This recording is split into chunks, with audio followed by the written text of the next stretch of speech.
This is a WECT Cape Fear Business Break.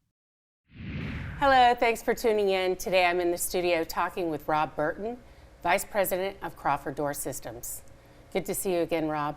Thanks for having me.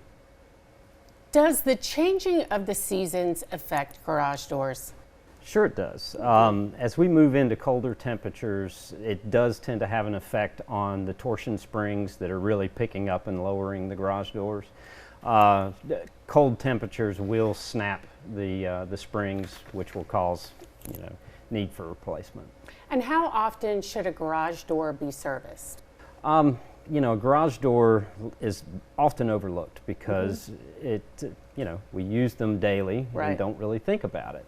But it is the largest object that's moving in your house. So to have it serviced at least once a year is a good way to go. If it is the primary entrance and exit of your home, which it is at my house, then you should probably look at it every 6 months just to make sure that things are working smoothly.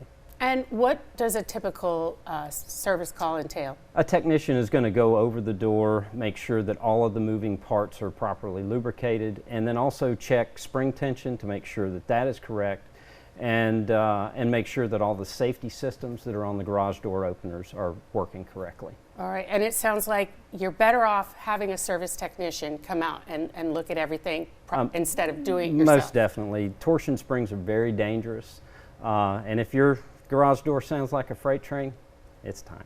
All right, thanks, Rob. Find out more about the services provided by Crawford Door Systems by checking out their website, crawforddoorsystems.com. This has been a WECT Cape Fear Business Break.